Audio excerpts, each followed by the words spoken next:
We're getting our first glimpses of former Vice President Kamala Harris's upcoming book about her 107-day presidential campaign.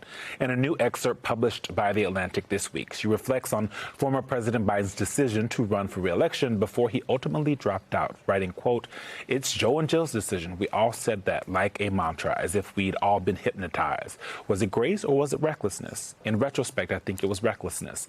The stakes were simply too high. This wasn't a choice that should have been left to an individual's ego, an individual's ambition. It should have been more than a personal decision." Ooh, baby. Okay. Now, Eugene, the consummate reporter that you are, like the three of us are, you wrote a column about this. What'd you find out? So immediately after this came out, I had all these Harris aides and Biden aides in my DMs texting me, and it really did not land well with the Biden folks, as you can imagine. Jeez, and you know what they were most upset about? And what was probably most interesting in that excerpt, yes, she had to say what she said about Biden, but what she said about his aides and talking about the fact that really she didn't feel like they always had her back, and that when there needed to be a defense of her in the public, it wasn't always there.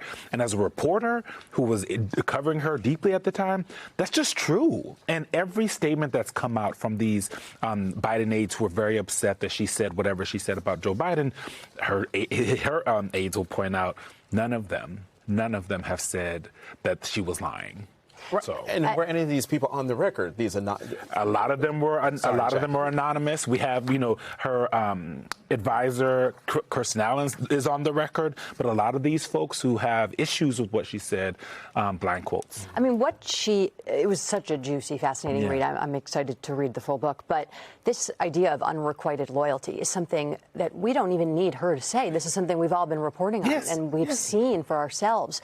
But it does also feel like she's setting the table, and I'm curious what you think the end game is with all of this. I think she wants to make sure that 2028 is still on the table for her at the end of the day, and this is part of it. So, okay, more from Eugene later. We're gonna have to.